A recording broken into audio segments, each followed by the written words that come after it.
What is up, everyone? Welcome back to another episode of First Date Unsolved. Man, oh man.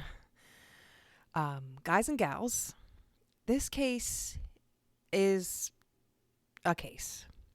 It's totally different than any of the others I've covered here so far on this humble little podcast. First and foremost, the individual we will be discussing today is currently listed as missing, but as you will hear shortly, he is also a victim in more ways than one. First Date Unsolved is all about advocating for victims and their families, even if those victims aren't the typical blonde hair, blue-eyed faces that you're used to seeing coverage of on on TV. TikTok's gotten better about it. Other sources have gotten better about it, but I got to take it back to Gabby Petito. That blew up because she was a pretty blonde girl, essentially. But, as a matter of fact, those victims you don't necessarily see often are the type of victims we strive to report on. We will cover anyone, but those people specifically need the attention, and that's why we're here today. Secondly, I want to thank the two people who reached out to me and had enough faith and trust in me to share this story. One source has asked to remain nameless, so we will respect those wishes and just refer to that person as anonymous. The second source, whom you'll actually hear from, is the first cousin of our missing person. Amber Richard was brave enough to open up to me about some of what she endured in her childhood, as well as her thoughts on what really happened to Nathan. I have said this to her on multiple occasions already, but I want you all to know as well that she is incredibly brave, strong, and she is such a badass for speaking out. Forewarning, this episode is going to contain very brief mentions of animal cruelty, sexual assault of minors, which is not an easy subject to discuss at all, and suicide. And as a disclaimer, most of what is said here today is hearsay. I want to emphasize on the word most because in doing my due diligence, I have been able to validate certain recollections from my sources, and the two of them have shared similar stories with me, but this is their version of events and their truths. I have already advised both sources that I'm going to do my best to not directly implicate any specific person or persons. I'm simply going to share what I know and what these individuals have shared with me. By the end of this, you will likely be able to form your own opinion, and I'm pretty sure that opinion is going to line up with what they think, but that's for you to form on your own. I want you all to hold on to your butts because you are about to hear details that can't be heard anywhere else. This is the case of Nathan Isaac Patrycia. According to the Charlie Project, Namus, Reddit, anywhere you look online, Nathan Isaac Patrycia was last seen by his parents on March 20th, 2003. Nathan left the home he shared with his parents in Georgetown after numerous domestic arguments with his father. Little air quotes there. You didn't say sorry. His mother would not report him missing, though, until 5 weeks later. Mrs. Patrycia also stated that Nathan is said to have been suffering from depression and indicated that he had been communicating online with a girl out in California. All of this information is public and can be confirmed by multiple sources. You can Google Nathan's name, and that is what you will read. Our anonymous source has known the Patrycia family for decades and recalled hearing arguing and yelling coming from the home even when Nathan and his older brother Aaron were just kids. That's years of constant conflict and contention just within that one home. It turns out that growing up in the Patrycia family was harrowing and none of the children would escape unscathed. Right now, you are going to listen to Amber's raw recollection of things. She wasn't provided any preliminary questions or talking points. She's just tired of staying quiet, and the following, it just poured out of her. I told her I'm hitting record, and it just came out. In her words, secrets allow monsters to hide, and that isn't something she's willing to allow to continue.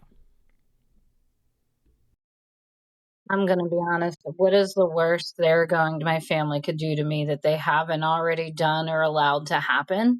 I'm not scared of any of them anymore. Like, what, what is the worst thing they're going to do to me? I'm safe now. I know there's nothing. I was always scared of my dad, but there's nothing he can use on me anymore. He's taken everything from me. So I'm actually glad they'll know. Well, of course, they'd have to give a damn to actually search anything that has to do with Nathan to find out. But no, I would want them to know I'm not afraid anymore. It's kind of fucking sad, actually. So it's Tuesday or Wednesday night. I think it was Tuesday night.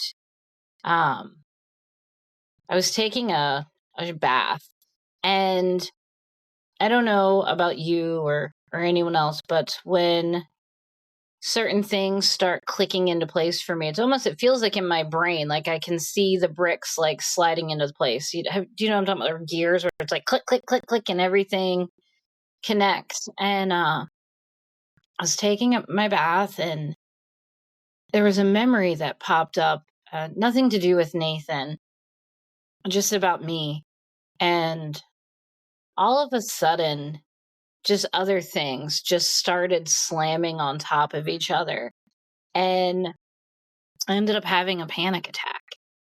And so I get out, I finally, I'm able to get myself out of the shower, and I go wake my husband up, and I'm like, babe, I don't know, like I was in the bath, I took a quick shower, had a panic attack, and I was telling him things. I got angry and I got sad, and I was like, I'm going to call Julie in the morning. And Julie is a friend of mine. She was a detective, but she's a police officer here where I live. And we've been friends, Jesus, for like 10 years now. And so I give her a call, and I'm like, hey, I need you to be not my best friend right now. I need you to be like a police officer. And I want to tell you some things, and you tell me.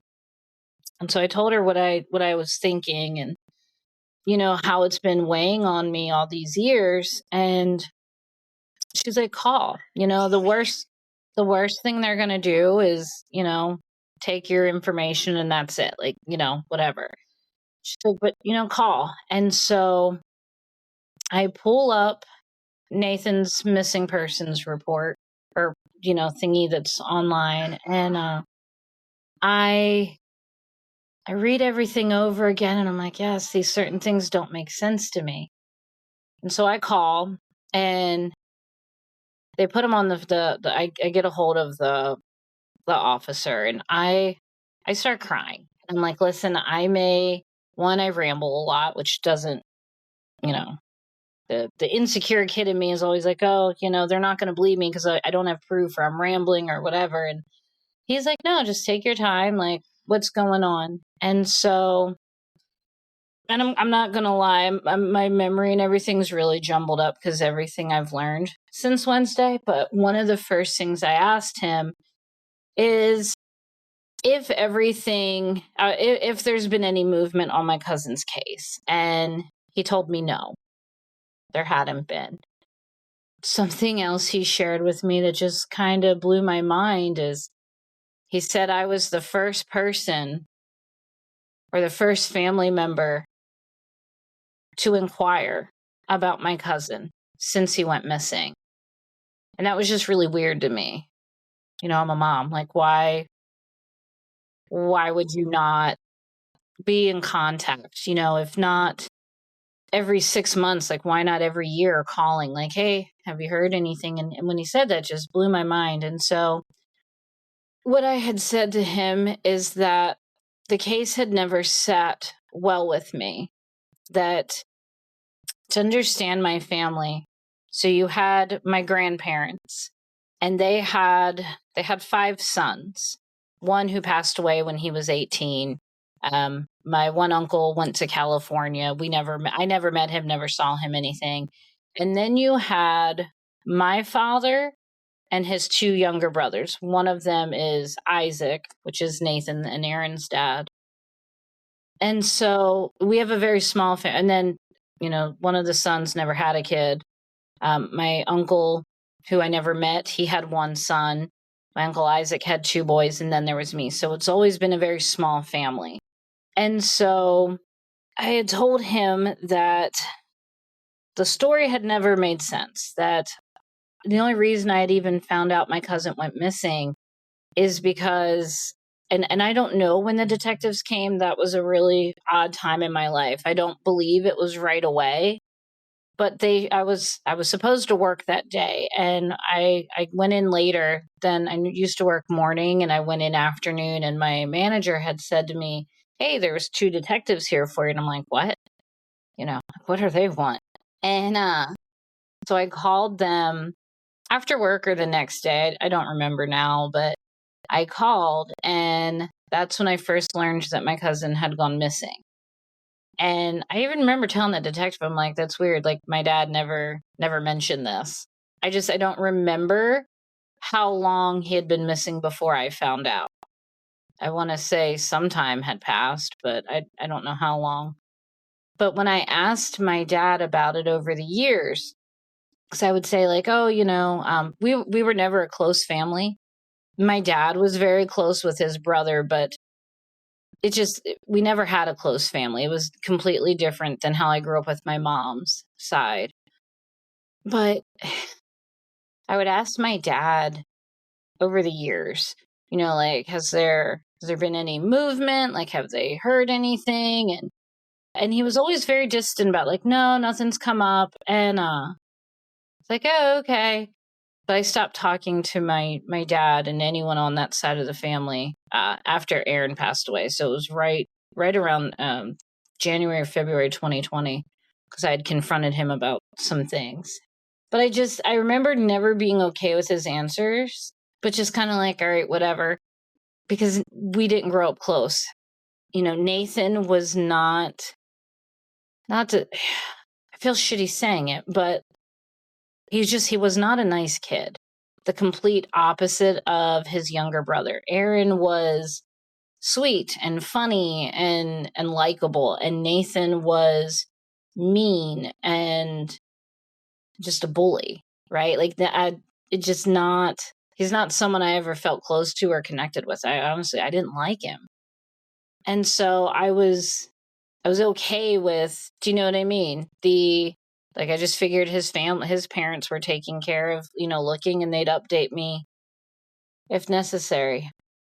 But I would ask my dad, and he would just, oh, no, there's no movement. I remember even saying to him one time or 2 times, I don't know, I would be like, I just don't believe he ran off with some girl, Dad. Like, be for real right now. Like, that's just not, Nathan is not the type of personality that would, run off to be with some girl. I don't even think he knew how to talk to girls. Like, I'm not saying that to be shitty. It just wasn't someone with confidence. He was very, looking back, I realize now he was just really sad and angry at the world. Not so much me, but when, you're 15, 16, 17, you're not thinking like, oh, you've got your own shit. He seemed like an asshole. But I said that to my dad. Like, it just doesn't make sense to me that he would run off to be with some girl. And then another thing I said to my dad, I was like, what really doesn't make sense is, that he leaves, and yet there's never been a hit on his social security number. Like, he's never gotten a job. He's never gotten a ticket. Like, things that, because when they go missing, at least how it was explained to me, is They like red flag, whatever they do to the social security number. So if they get a activity on it, they know like, okay, this person's alive. And that's never happened. He's never opened up a bank account. He's never gotten a job. He's never, well, at least not a job, legally. So it never made sense to me. And that's what I shared with the officer when I called him. I'm like, listen, I'm not okay with what's happening. Like it doesn't make sense to me. And here's why. And I told him kind of what I'm telling you. Like, why has he left at 18? He'd be 40 right now. How has he never applied for a job or health benefits or, even nothing? There's been nothing, not a traffic ticket, not a damn thing. And that doesn't make sense to me. He just disappeared. And I get that can happen, that people can disappear, right? Because you hear stories about that all the time, but it just didn't. His parents' story didn't make sense to me. And the other thing that made me uncomfortable is, why did it take 5 weeks for them to report him missing? If my kid and my husband got into a fight and, one of them disappeared, I'm not waiting 5 weeks to report them missing. It just doesn't. Why would you wait 5 weeks? No one has ever, not only has no one ever followed up with him, but I asked him, okay, well, what name did my aunt say? Like, did she give you a name of the girl? Never. Which is weird, right? Because if your kid ran away to be with some girl, why didn't you go through his computer to find her name? I would have turned everything over. And I'm like you, my husband is he's super nerdy when it comes to computers. He can get into a lot.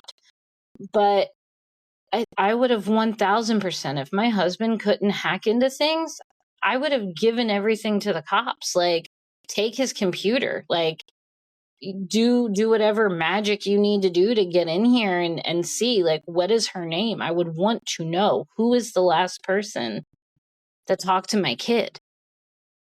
And he said they never gave him a name.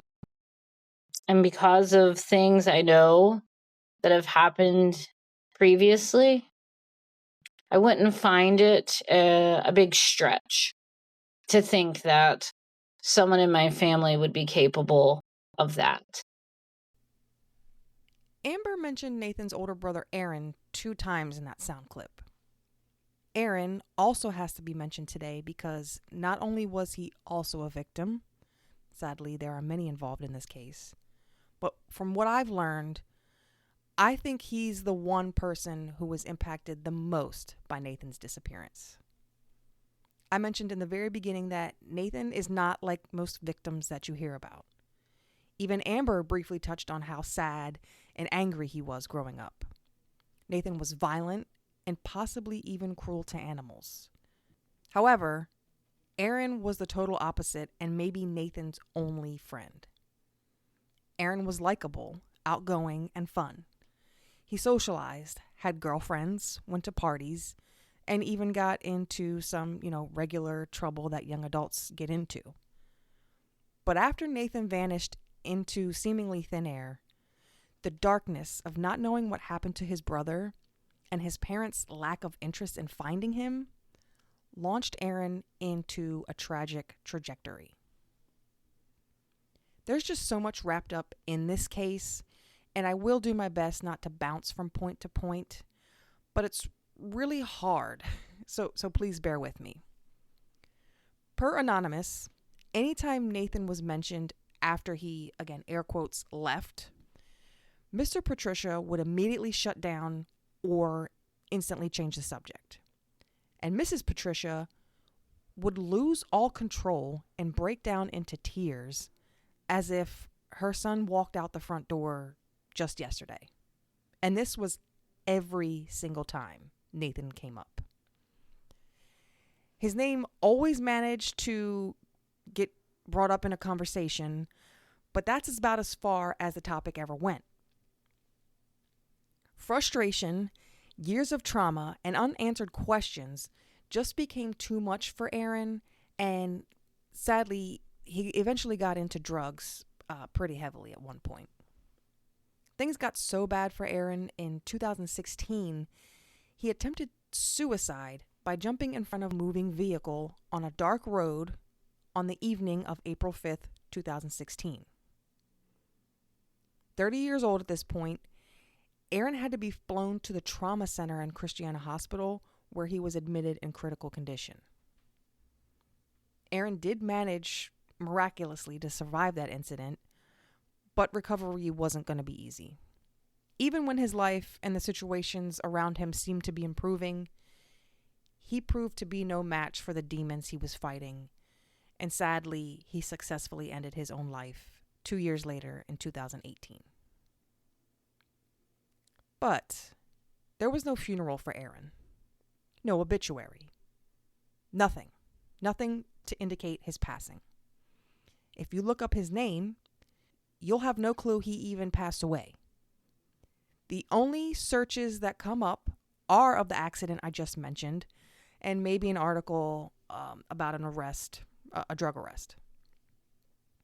While these details are odd and seemingly unimportant, that's just the tip of the iceberg when it comes to the strange and terrible things that are tied to this family. It's very hard to talk about certain things. Part of the other reason that panic attack in the showers, when I was 17 or 18, I don't remember. I know my daughter was born. My dad used to go to AA meetings and pick up girls. And there was one girl in particular, he brought her to the house a few times, and they were all very young, which used to gross me out because I would scream at him and be like, do you realize these girls are like close to my age? You know, they're 19, 20. Like, that's gross. Why are you? I cuss a lot. I'm sorry. I've been trying to like not cuss, but I did. I was like, what the fuck are you thinking? Like, these girls are not much older than me, and you're bringing them into our house because I lived with my dad, like where your granddaughter is sleeping. And I found out the one girl was a prostitute, and wasn't mad at her. Like, truthfully, was not. She was really sweet. I mean, to my knowledge, none of them were underage, but I mean, they all just were very young. And the one girl that he brought a few times, very sweet girl. There's certain words I grew up knowing we don't say, they just weren't in our vocabulary, girl. And there was some time had passed. I hadn't seen this girl in a bit. And my dad's friend came to our house, and I could tell. I told the detectives this story. I'm like, I could paint it for you. Like, if I knew how to paint, I could paint it. I remember vividly where I was sitting in our backyard, like, you know, I remember vividly. And my dad's friend had come over, and he had asked my dad if he had heard the news or some, I forget exactly how he worded it, but he was like, yeah, that girl that you used to have around, either she was missing or they found her body. I don't remember right now, but it was one of the other. And my dad very coldly looked at him. And this had been his best friend, I think, since he had been kids, or at least teens, and said, we don't mention that, insert the word, again. And I looked at him and I was like, what the fuck? Like, I was so taken aback because that's not a word I'd ever heard my father use. That slur, I've never heard him use it in my life. And it was just one of those, you know what I'm talking about? Someone says something so out of character, you're just like dumbfounded. And he was really angry about it. And I told the detective that. I was like, this isn't the first time that someone has gone missing. I've tried searching for her, but it's really hard when you don't have anything to go off of other than, skin color and the year. And it's always bothered me. It's always bothered me. And I told the detective, like, that's what started the panic attack, is I was thinking of, things I had found out about my younger cousins on my mom's side, and then with me, and then the girl popped into my head, and then Nathan just clicked right on top of it, and I got angry. At one point, there were rumors swirling around about a fire that took place at the Patrycia residence Super Bowl weekend around the time that Nathan vanished. Based off of where the fire started within the home, it was speculated by some that the blaze was set intentionally to cover up evidence. The only problem with that theory, though, is that the fire happened in 2004, 1 year after Nathan had already been missing. The News Journal reported on Tuesday, February 3rd, 2004, that the fire started roughly at 2:40 a.m. and that the family had escaped the home safely. An investigation was conducted by the fire marshal, but no results were ever published. I was like, that's something that never made sense to me either. And I asked the detective this. I think I've talked to him 2 or 3 times now. And so I'd called and I was like, hey, just curious, when did the fire happen? Because that was what I had been thinking the past few years. Like, maybe the fire was to cover something up. And he told me the fire happened. It was Super Bowl weekend, but it was a year later. But then I was talking to another person last night, and they also said the same thing, that's what, Aaron, it was Super Bowl weekend. So I was like, look, either the cop is mistaken, or, Aaron, unfortunately, he was doing drugs at that time. Like, maybe his memories, I know with trauma, your memories sometimes are not as accurate. And it's not because you're lying, it's because you just genuinely, things get jumbled up. And drugs with everything he was doing wouldn't have helped. So as far as the fire, I don't know. If it did happen the same year that he went missing, well then that's obvious right there, right? That something happened in that house. I do find where the fire took place happened odd. And I did talk to my husband about it. So I was like, all right, because after I talked to the detective, I'm like, all right, he said it was a year later. The fire started and it was kind of in between the boys' rooms. I don't think I ever went upstairs of that house. I'm pretty certain I never did. So I don't know. I can only go based off of, what I'm told. But I did find it very odd that the fire happened outside of, like, in between both boys' rooms. My Aunt Rosie never started, like, she never had candles when I lived with her. Could that have changed when, yeah. I mean, I've always been curious what the cause of the fire was and why it happened conveniently in the middle of the boys' rooms. It could be nothing, right? It could be electrical, could be. But I know that my uncle has never fixed that house, and he got insurance money. He also works in insulation and construction, so it's like, why have they never fixed it? Who knows? But yeah, would have been much easier if the fire happened the way Aaron remembered. Somebody knows something. It maybe, maybe it's possible he ran away and never to be heard from again, but the story they gave and the timeline just doesn't make sense. But when you think about it, it's almost kind of genius how they did it, right? Like, they knew Nathan, and this breaks my heart. As a mom, it hurts. Finding out that Nathan, no one liked him. He didn't have a friend, at least none that have come forward, none that, I'm asking Aaron's friends, that they grew up with, like boys they grew up with. I knew our family well. And I would ask him, well, who was Nathan friends with? Because that's who I really want to talk to. Who was Nathan even casually friends with, right? And there's not one person. There's no one. And so think how perfect this was if they had something to do with it. They picked the kid. Like, if they heard him, they picked the kid that has nobody who gives a shit. He wasn't likable. He wasn't attractive. Like, I'm not saying to be harsh, but the reality is, at least I've noticed over the years, that the people that are like cute, whatever, they get more traction on social media. They get traction in the news if you look a certain way. Nathan was not cute. Um, he was mean, so he has no friends.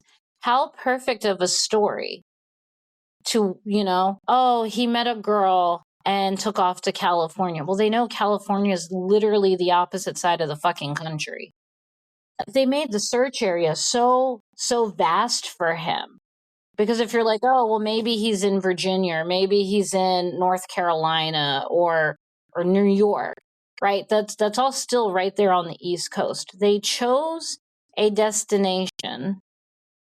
Hypothetically, they chose a destination that is all the way across the country. And then you've got this nameless girl. Like, it's perfect when you think about it. It is the perfect cover for a crime. It is alleged that maybe some of the reason that Nathan behaved the way he did is because he began experiencing sexual assault, molestation, what have you, from a family member as early as 5 or 6. Amber disclosed to me that she was also a victim of sexual assault from within the family and actually spent her 13th birthday at the police station so she could press charges against her abuser. When confronted about possibly experiencing the same abuse, Aaron refused to answer, but picking up on the patterns that have presented themselves here today, it is entirely possible that he suffered that as well. While this detail, again, may seem unnecessary to some, I only mention it to reiterate that Nathan was a victim. We really have no way of knowing what he went through before his disappearance, and he suffered just like other members in his family. Nathan is described as a Caucasian male, but I want it to be known that he is technically biracial. His mother is Mexican and his father is of Ukrainian descent. He has brown hair and green eyes. He has scars on his right wrist. He also had acne at the time of his disappearance, but he would be about 40 years old now, so that is, likely changed. He wears glasses. His hair was long past his shoulders at the time of his disappearance. And he was 5'10" and roughly 180 pounds. A John Doe known as the Prince George's County John Doe was discovered in 2005 and has been speculated by some online sleuths to be Nathan.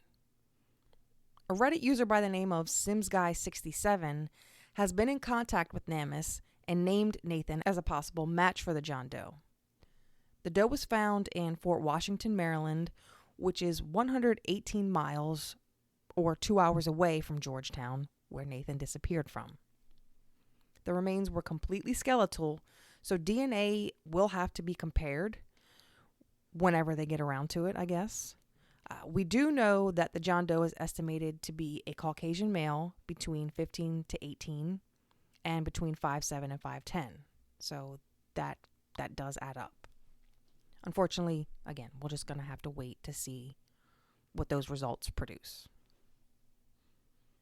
If you or anyone you know ever attended school with Nathan or even had anything resembling a relationship with him, please contact us via email or direct message. You can find us on Facebook, Instagram.